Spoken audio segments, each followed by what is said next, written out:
Science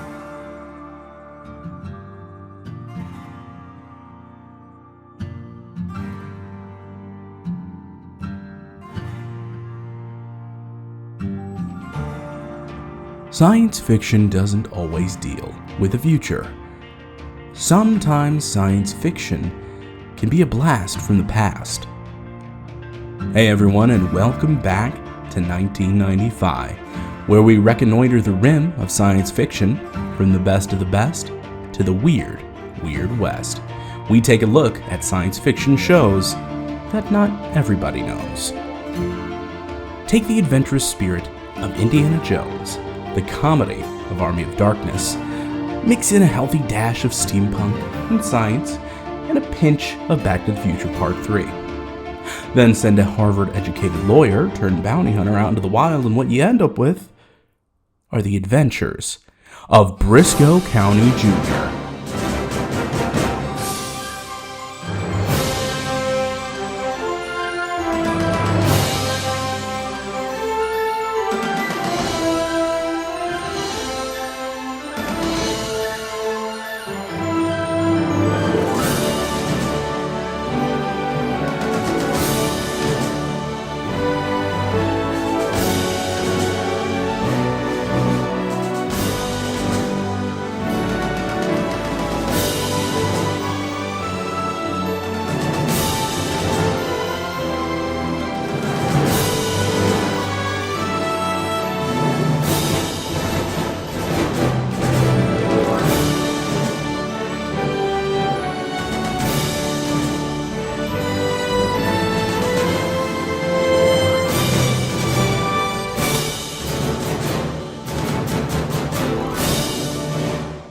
Before we get too far, let me say one thing right away. Where have all the amazing intros gone? I mean, seriously. Today, everything is so brooding, just trying to set up a tone. We need some bombastic, melodic theme songs. Now, I know most people today skip opening credits, but seriously, take a moment to appreciate some of these compositions. Anyway, back to our regularly scheduled Brisco.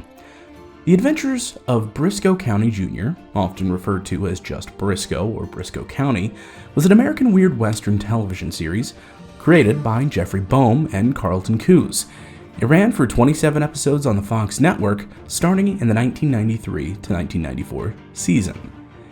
Set in the American West of 1893, the series follows its titular character, the Harvard-educated lawyer turned bounty hunter, hired by a group of wealthy industrialists to track and capture outlaw John Bly and his gang. While primarily a Western, the series routinely includes elements of science fiction and the steampunk genre, which, to me, is all it takes to be considered sci-fi. Just wait till we get to the sci-fi Baywatch spinoff. And no, that is not a joke. On the topic of jokes, though, humor is a huge part of Brisco. The writers, quote-unquote, attempted to keep the jokes and situations just over the top. Brisco, developed by Bowman Cruise at the request of Fox executive Bob Greenblatt, impressed by their work on the script for the 1989 film Indiana Jones and the Last Crusade, ended up suggesting that they develop a series that bore the tone and style of vintage movie serials. Now, these initial ideas and proposals were more often suited more to film than television and had to be scaled down. Honestly, today would be a good time to try and revive some of those ideas. Albeit, maybe not during a writer's strike. Brisco was one of the last television shows filmed on the Warner Brothers Western backlot, nicknamed Laramie Street. It had been used for decades in shows like Lawman, Sugarfoot, Bronco, Colt 45, The Dakotas, and Maverick. Randy Edelman composed the amazing theme music, which ended up being reused by NBC during its coverage of the 1997 World Series and later in the Olympic Games. It's a pretty interesting practice where themes from one property show up in entirely separate products. Like, I remember one time hearing the Tron Legacy soundtrack appearing in a trailer for a Resident Evil film. Or even more surprisingly, the Stargate theme being used for Sky Captain in the World of Tomorrow. Now, during its broadcast run, The Adventures of Brisco County Jr. garnered a small but dedicated following, and it was well received by critics who praised the humor and unique blend of genres. The series earned high ratings at the beginning of its season, but later episodes failed to attract substantial numbers of viewers. Fox canceled the show at the end of its first and only season. In 2006, there was a DVD set released by Warner Home Video, which did contain all 27 episodes. Alas, the show was not available for free streaming, and I simply couldn't condone searching the Internet Archive for the entire series to stream, because that'd be immoral. Well, that's enough about the real world. I think it's high time we take a look into the world of Brisco. Bruce Campbell plays Brisco, who's joined by a colorful group of supporting characters, including Julius Carey as fellow bounty hunter Lord Bowler, and Christian Clemson as the stick-in-the-mud lawyer Aristotle. Socrates Poole. John Aston plays Professor Wickwire, an inventor who assists Brisco with anachronistic technology, including diving suits, motorcycles, rockets, and airships. Wickwire's ideas and inventions play into Brisco's interest in technology and the future, something that Brisco calls the coming thing, which is a central theme throughout the series. A large number of episodes even involve an object called the Orb, a powerful device from the future. Each encounter with the orb reveals a fantastic effect on the people who use it. Series creator and executive producer Colton Coos said that the orb represented faith, and that depending on the intentions of those who use it, the object either rewards or punishes them accordingly. See, I told you, science fiction. So let's take a look at the pilot, seen as a two-part series premiere.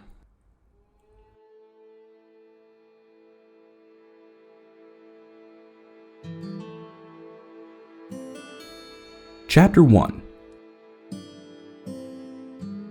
The Blast Supper.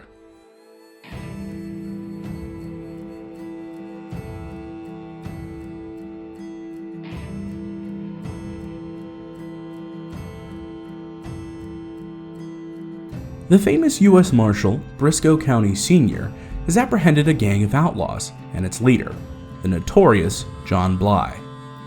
While transporting them to stand trial, County is murdered after a very wily coyote plan, and the gang escapes.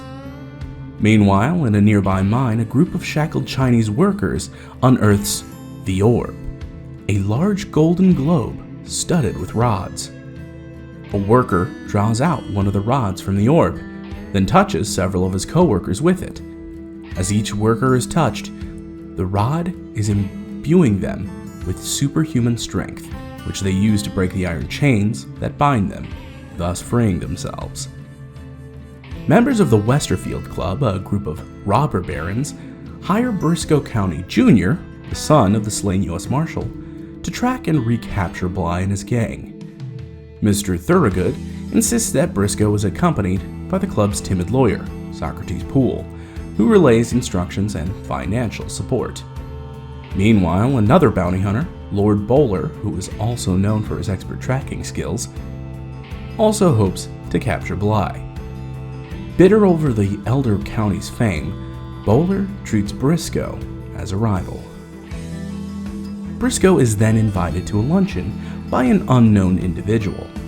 Upon arriving, he and Poole are met by Bowler, who proceeds to test the younger Brisco's mettle by lighting a bundle of dynamite at the table, to which Brisco responds by poring over the menu until he settles on a meal. Chapter 2. Scarred Feet Turn Up the Heat. The U.S. government has arrived at the mining site to collect the orb, calling it the Unearthed Foreign Object, also known as the UFO. Mr. Thorogood believes that the object should belong to the railway, but the government disagrees. The incident at the restaurant places both bounty hunters in front of a judge. Bowler suggests that Brisco take his 60-day sentence. Instead, he uses his knowledge of the law to threaten a jury trial. Bowler distances himself from Brisco, expecting harsh retaliation. Instead, the judge relents and dismisses the case. At least for Brisco, on account of Bowler denying any connection between the two. In his secret lair, John Bly is setting up a plan that he claims will allow him to take over the country with money and power by committing the theft of a government gold train. An informant from San Francisco reports that Brisco has been hired to track him down, and Bly has his second-in-command, Big Smith, enlist the help of the Scarred Foot clan. He spreads the word that Brisco is working with Smith to take down their clan. The clan attacks Brisco and Poole in their hotel room, leaving behind a medallion and the pair dangling precariously over a ledge. Chapter 3: Hot Flames, Two Dames, and Loose Reins. Brisco follows this medallion to their secret hideout in Chinatown. What begins as a misunderstanding soon turns into a meeting with the clan leader, an old friend of Brisco Sr. The elder Brisco had rescued the clan leader, and in return he fashioned the grip of the famous firearm still carried by our hero. Poole and Brisco meet up at the Horseshoe Club, following the lead on the potential painter of the rock used in the train escape, and coincidentally, also the location of Big Smith's apparent girlfriend, Dixie Cousins. Socrates takes in the show, while Brisco takes an errant fist to the face. His accidental assailant is the daughter of one Professor Wickwire, who is visiting in San Francisco.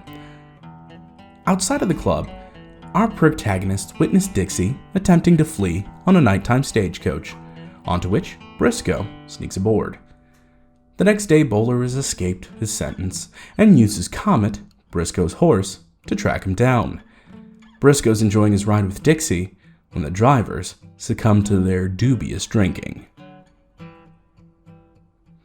Chapter 4: Lowdown Showdown. Escaping from the runaway stagecoach,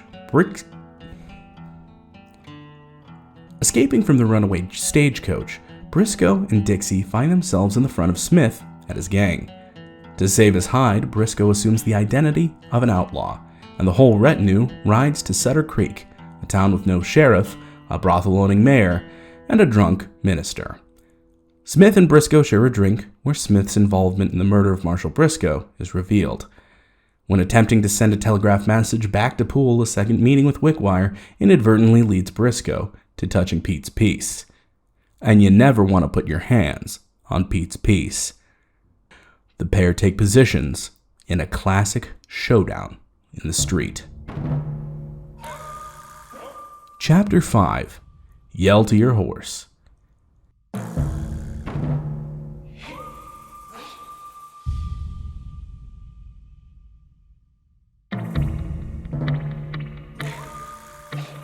The showdown is unfair, with three of Smith's men taking position on Brisco's flanks. Cleverly, he hits the dirt, and each member hits the other. Brisco ends up the last man standing, and Dixie convinces him to have a one-night stand. Following his romp, he sets out on some recon, reckoning that someone's working on the railroad. He finds Smith's gang assembling their new spur for the heist, but he makes his presence known, seeking shelter with Wickwire and his daughter. The professor begins sharing his work, which is a rocket. Brisco demonstrates that his intelligence goes beyond that of simply the law and the ladies, but a number of scientific subjects as well. The next day, Brisco finds himself sold out by his horse and Lord Bowler, who was captured by Smith the night before. Both bounty hunters find themselves tied to the tracks, and the only one who can save them is one snappy steed. Chapter 6: Spur of the Moment. Just in time, the pair are freed, and Brisco hightails it back to Wickwire's farm. To stop the train, he commandeers the rocket, racing down the rails without any brakes. Smith and co. climb aboard and search the carriages for their cargo, finding not only the gold, but the UFO as well. Brisco makes his way to the train car and engages Smith in a fight. After attempting to throw Brisco off, he's knocked off the train into a river, seemingly to his death. There's no time to relax, though, as he has to stop this runaway train. And there's too many brakes. The train quickly approaches the end of the track and slows down just in the nick of time. Brisco returns to the Westerfield Club to speak with Mr. Thorogood. He had put a few pieces together. Mr. Thorogood was in league with Bly, and his unique cane had made marks on Dixie's bed. He was the one responsible for sharing the rail schedule. Upon these accusations, he attacks Brisco, revealing that he too had touched the orb and gained enhanced strength. Brisco gets the upper hand, and Thorogood suddenly finds himself weakened, beginning to dissolve. Meeting with Poole, who has now softened his attitude, even taking to calling Brisco brisk, the two discuss the nature of the orb, granting freedom to the miners and death to the corrupt man. Brisco rides off to his father's grave, lamenting his loss and the many missed opportunities that the two could have had.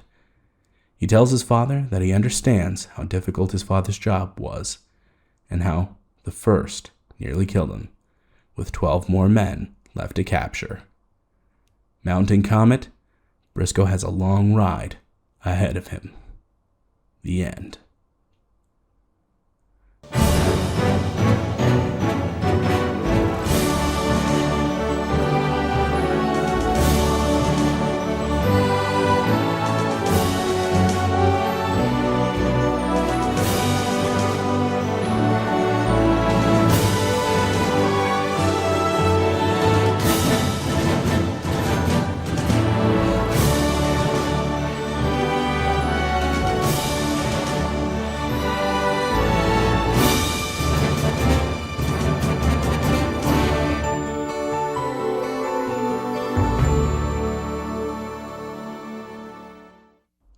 Joining the primary cast are a handful of one-off and recurring characters. Brisco County Sr., played by the impeccable R. Lee Ermey, Big Smith, played by M.C. Gainey, John Bly, played by Billy Drago, the Elder of the Scarred Foot Clan, by the incomparable James Hong, Dixie Cousins, played by Kelly Rutherford, is a saloon singer and con artist who has a brief romantic encounter with Brisco. Pete Hutter, John Piper Ferguson, is a hapless mercenary working for Bly. Pete appears as a comic foil to trade barbs with the heroes throughout the series. Whip Morgan, played by Jeff Phillips, is a young card shark who attempts to assist Brisco and Bowler, often ending up with him causing trouble. I freaking love this show. I mean, call me a sucker for anything with Bruce Campbell, but his charm and comedic timing absolutely sold me on this show. Each episode is broken into chapters like a book, not too dissimilar to a particular novel I'm writing, and there are a few time periods that I don't feel get enough screen time these days, and the Wild West is one of them.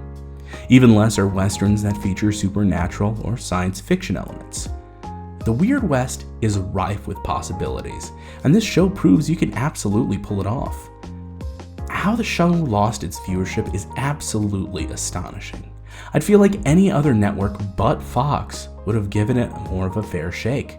Heck, they at least gave Sliders a couple of seasons. The comedy is top-notch, and the sheer amount of practical stunts is amazing.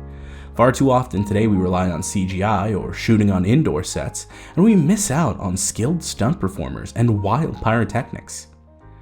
As I said before, you can find it available to purchase on Amazon digitally, or if you're lucky, you can pick up an 8 DVD box set from there as well.